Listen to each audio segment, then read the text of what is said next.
Hello. New surgeon academy में आपका स्वागत है। आप आज इकोनॉमिक्स का एक चैप्टर पढ़ने वाले हैं, बेरोजगारी।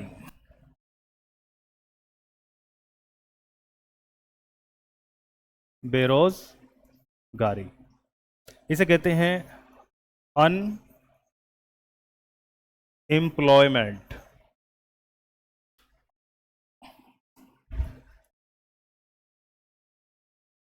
अनएम्प्लॉयमेंट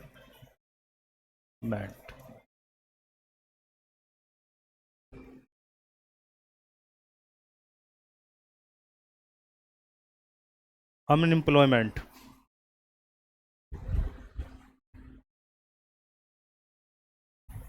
सबसे पहली बात है बेरोजगारी होती क्या है। 1930 की मंदी में एक लेखक है, एक विचारक हैं, जॉन मेनार्ड कीन्स।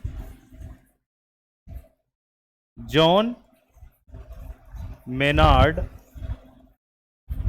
कीन्स 1930 में एक मंदी आई थी और उसमें एक थिंकर हैं जॉन मेनार्ड कीन्स, और इन्होंने एक पुस्तक लिखी थी, general theory of employment, investment and money, में बताया कि बेरोजगारी क्या होती है। तो इसमें बेरोजगारी क्या होती है वो देखते हैं। हम बेरोजगार किसे कहते हैं? बेरोजगार उसे कहते हैं बेरोजगार उस व्यक्ति को कहा जाता है जो बाजार में प्रचलित मजदूरी पे काम करने को तैयार है। जैसे बाजार में 500 रुपये मजदूरी चल रही है और कोई उस पे काम करना चाहता है और उसके बाद भी उसे काम नहीं मिल रहा, तो उसे बेरोजगार कहेंगे। कैसे? जैसे मान लो बाजार में 500 रुपये पर डे मजदूरी चल रही है और उसे उस पे भी काम नहीं मिल रहा और वो काम करना चाहता है, तो उसे कहते हैं बेरोजगार। इसमें एक आती है चीज श्रम शक्ति। श्रम शक्ति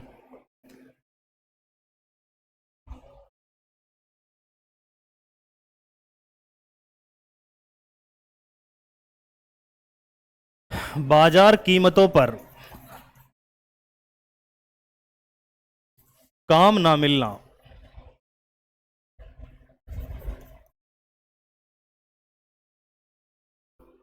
उसे बेरोजगारी कहते हैं। उसके बाद श्रम शक्ति किसको कहते हैं? 15 से 65 वर्ष के व्यक्ति को श्रम शक्ति में हम काउंट करते हैं। जो आदमी, ऐसा माना जाता है कि आदमी 15 वर्ष से 65 वर्ष की आयु तक श्रम शक्ति करता है और वो 15 साल से 65 साल की उम्र तक काम कर सकता है। तो आता है, कभी कभी एग्जाम में एसएससी में पूछ लेता है, बेरोजगारी दर का फॉर्मूला। बेरोजगारी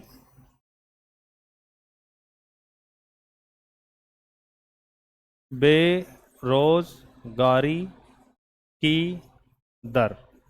बेरोजगारी की दर हम कैसे निकालते हैं, कैसे इसको पता चलता है कि बेरोजगारी है? तो सबसे पहले बेरोजगारों की संख्या,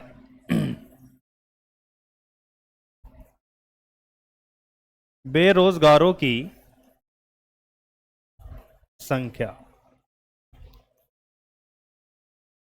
गुणा 100 अपॉन श्रम शक्ति। श्रम शक्ति में से जिन्हें काम नहीं मिला, श्रम शक्ति काम करने वाले 15 से 65 साल की उम्र के आदमी जिनको काम नहीं मिला, वो कितना परसेंट है? बेरोजगारों की संख्या इंटू 100 अपॉन श्रम शक्ति। तो ये कैसे निकलता है? ये बेरोजगारी दर निकालने का एक फॉर्मूला है। बेरोजगारी कैसे निकालते हैं?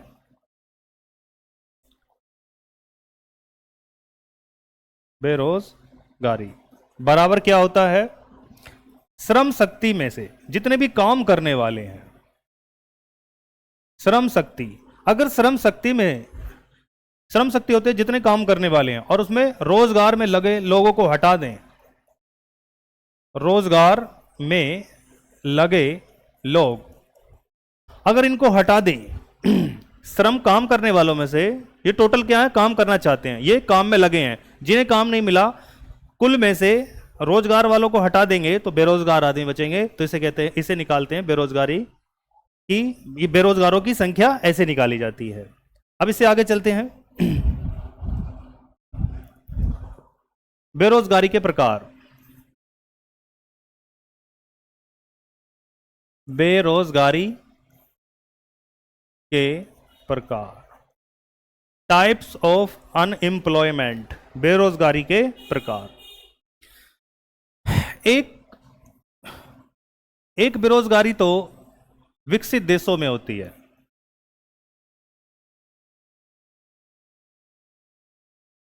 और एक बेरोजगारी विकासशील देशों में होती है।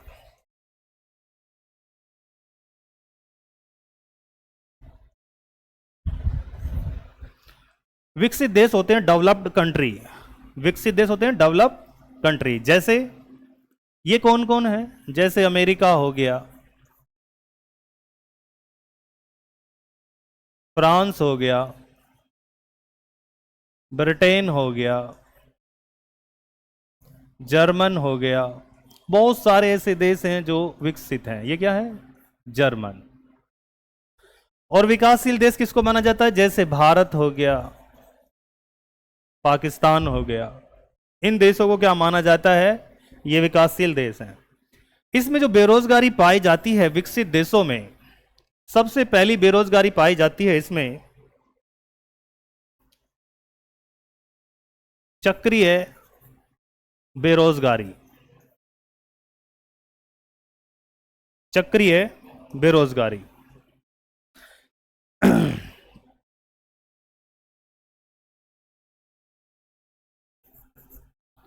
चक्रीय बेरोजगारी को इंग्लिश में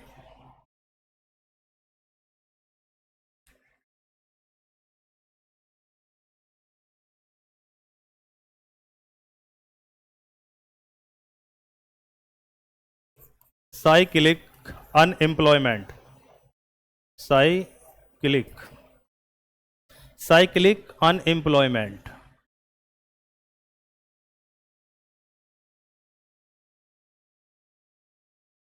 ये चक्रीय बेरोजगारी क्या होती है? ये मेनली मंदी के समय आती है। कब? मंदी।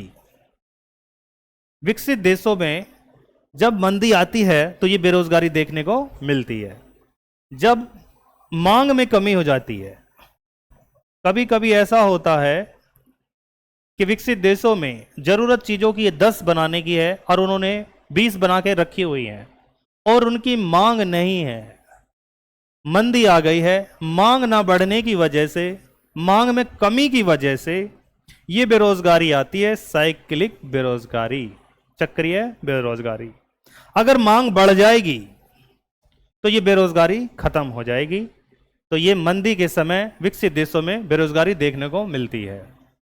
दूसरी जो बेरोजगारी है उसे कहते हैं, दूसरी बेरोजगारी को संरचनात्मक बेरोजगारी, संरचनात्मक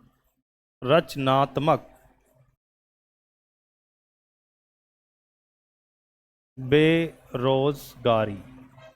ये जो संरचनात्मक बेरोजगारी है, इसको इंस्टीट्यूशनल या स्ट्रक्चरल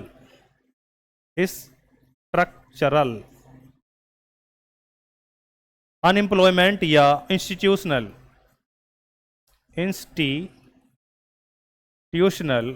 अनएम्प्लॉयमेंट भी कहते हैं।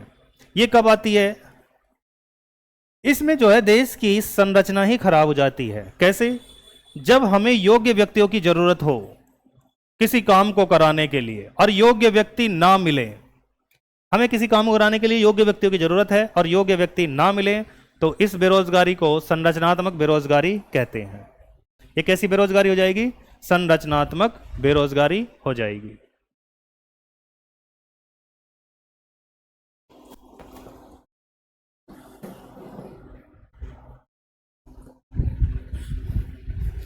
इससे आगे वाली जो बेरोजगारी है उसे कहते हैं घर्षण बेरोजगारी। घर्षण या प्रतिरोधात्मक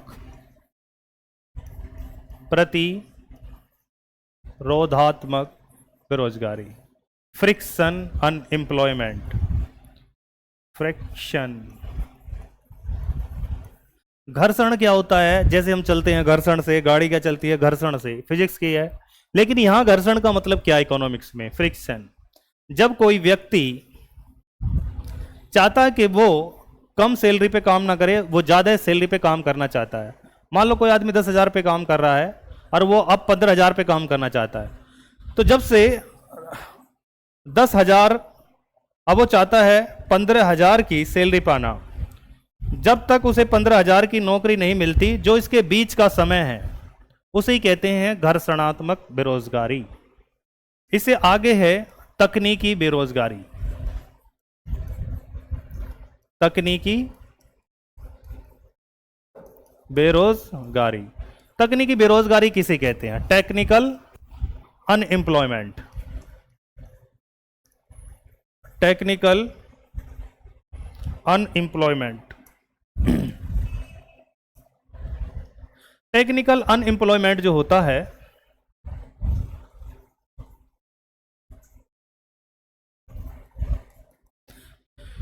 जब कोई तकनीक के आने से कुछ लोग बेरोजगार हो जाते हैं, उसे तकनीकी बेरोजगारी कहते हैं। जैसे कभी क्लर्क का काम 15 लोग करते हैं, अब कंप्यूटर आ गया उसकी जगह, तो क्या हो रहा है?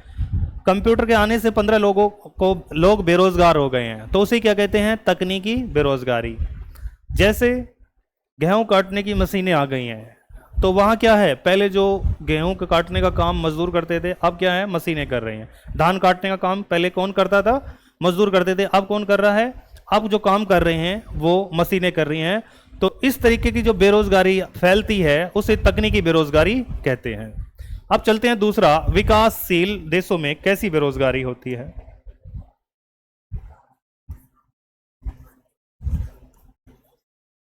विकासशील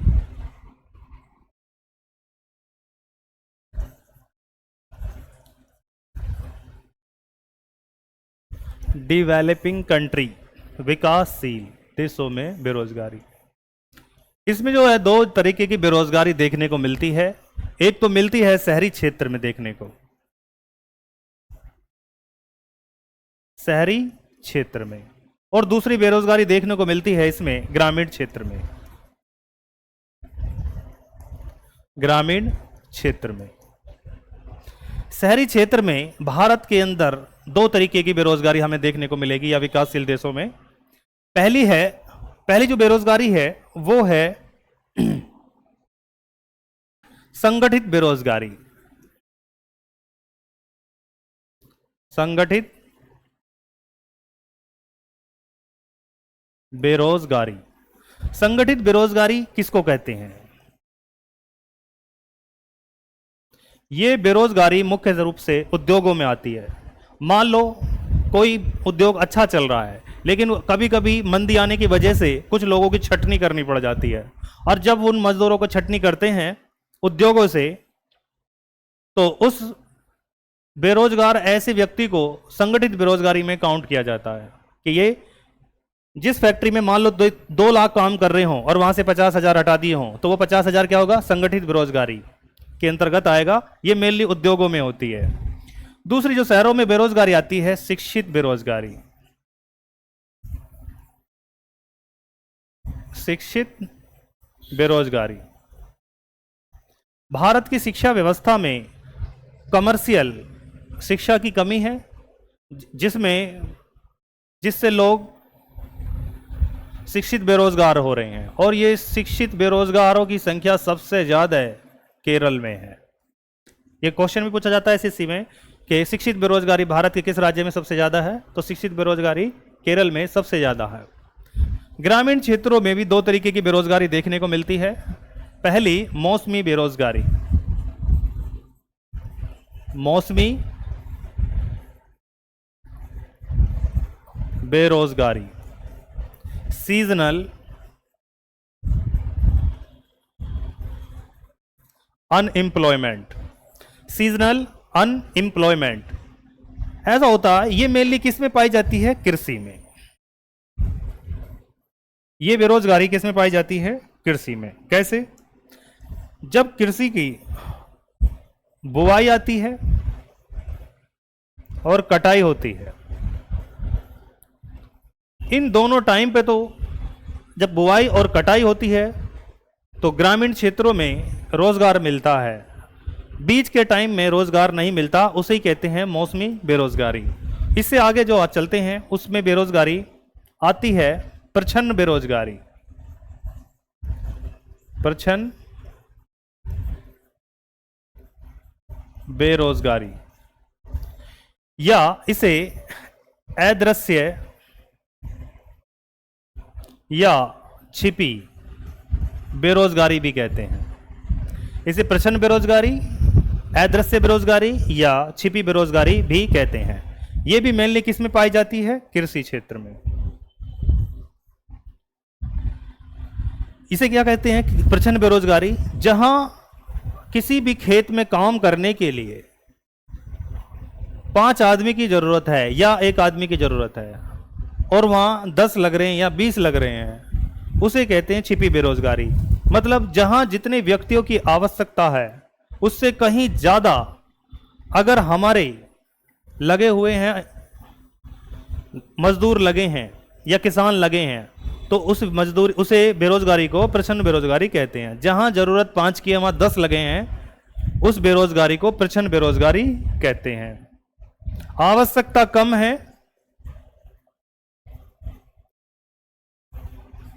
और लगे ज्यादा हैं, जहां कम व्यक्तियों की आवश्यकता है और लगे ज्यादा हैं उसे प्रच्छन्न बेरोजगारी कहते हैं। इसके अतिरिक्त भी 2 बेरोजगारी और भी हैं।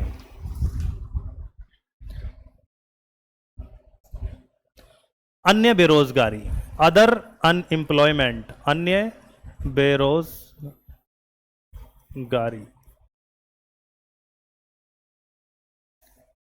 एक तो बेरोजगारी हो गई ऐच्छिक बेरोजगारी। ऐच्छिक बेरोजगारी, वॉलंटरी अनएम्प्लॉयमेंट, वॉलंटरी अनएम्प्लॉयमेंट। और दूसरी है अनैच्छिक, अनैच्छिक बेरोजगारी, अनवॉलंटरी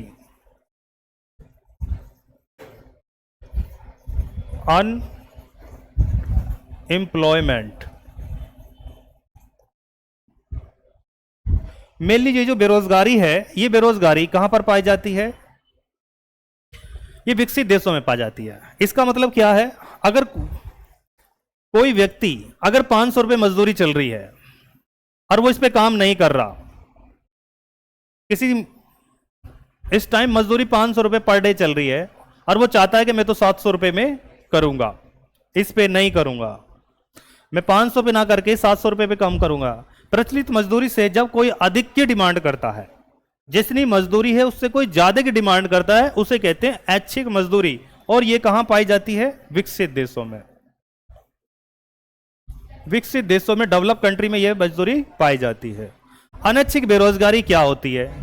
जैसे बाजार में 500 रुपये मजदूरी चल रही है, 500 रुपये मजदूरी चल रही है और उसे 500 भी नहीं मिल रहे, 500 मजदूरी चल रही है, वो 500 पे काम करना चाहता है और उसे फिर भी मजदूरी नहीं मिल रही, तो इस मजदूरी को कहते हैं अनैच्छिक मजदूरी। ये विकासशील देशों में पाई जाती है। विकासशील देशों में ये इस प्रकार की मजदूरी पाई जाती है। तो दोनों का अंतर समझ में आ रहा? यहां प्रचलित मजदूरी 500 रुपए पे काम करना चाहता, 500 रुपए मजदूरी चल रही है लेकिन 700 रुपए चाहिए उसको, तो ये कौन सी है? ऐच्छिक मजदूरी। जब प्रचलित मजदूरी से ज्यादा की डिमांड करे उसे कहते हैं वॉलंटरी ऐच्छिक मजदूरी। और अनैच्छिक मजदूरी, जब 500 रुपए मजदूरी चल रही है और उसे 500 के बेचारे को नहीं मिल रही है, तो उसे अनैच्छिक बेरोजगारी कहते हैं। और ये कहां पाई जाती है? विकासशील देशों में ये बेरोजगारी हमारी पाई जाती है।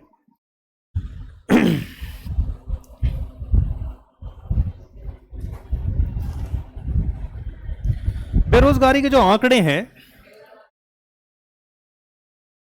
NSSO। NSSO का जो गठन किया गया था 1950 में किया गया था, और ये बेरोजगारी के आंकड़े इकट्ठे करता है। और दूसरा CSO, सेंट्रल स्टैटिस्टिकल ऑर्गेनाइजेशन, इसकी स्थापना की गई थी 1951 में, और ये भी बेरोजगारी के आंकड़े इकट्ठे करता है। ये दोनों संस्था बेरोजगारी के आंकड़ों को इकट्ठा करते हैं। इन दोनों को मिलाकर 2019 में एक नई संस्था बना दी, और उसका नाम है NSO। CSO की फुल फॉर्म है सेंट्रल स्टैटिस्टिकल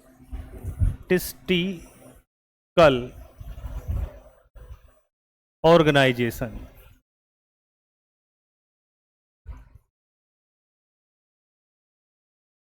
इसे कहते हैं हिंदी में केंद्रीय सांख्यिकीय संगठन। इसे कहते हैं नेशनल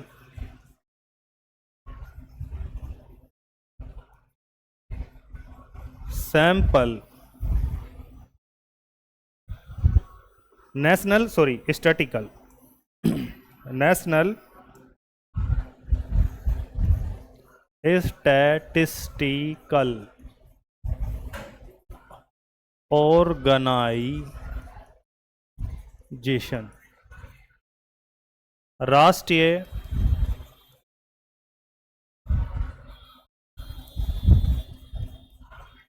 सांख्यिकीय संगठन। जैसे ये है NSSO। NSSO की फुल फॉर्म क्या है? National sample survey, national sample survey organisation.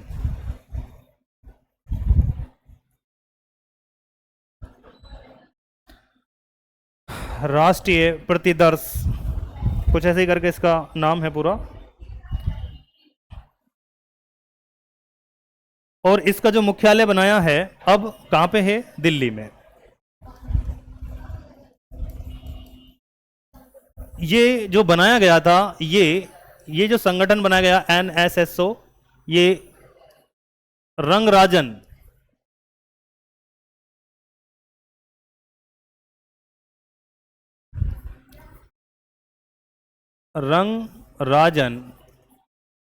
समिति 2006, उसके आधार पर इसका गठन किया गया था, और इसका मुख्यालय कहां पे है? दिल्ली में है। ठीक, और इसको एक बार दोबारा लेक्चर को देख लेंगे। ठीक है, ये कंप्लीट हो गया है। इसे देख लेना, जो भी इससे क्वेश्चन आते हैं आप लोग देख लेंगे और SSC से मिला लेंगे थोड़ा थोड़ा जो इसमें क्वेश्चन पुट करते हैं। इसके ऑब्जेक्टिव टाइप भी हम कराएंगे। उसके बाद आपके क्वेश्चन कोई मुश्किल ही बचेगा SSC एग्ज़ाम से। ठीक है, ओके, थैंक यू, बाय।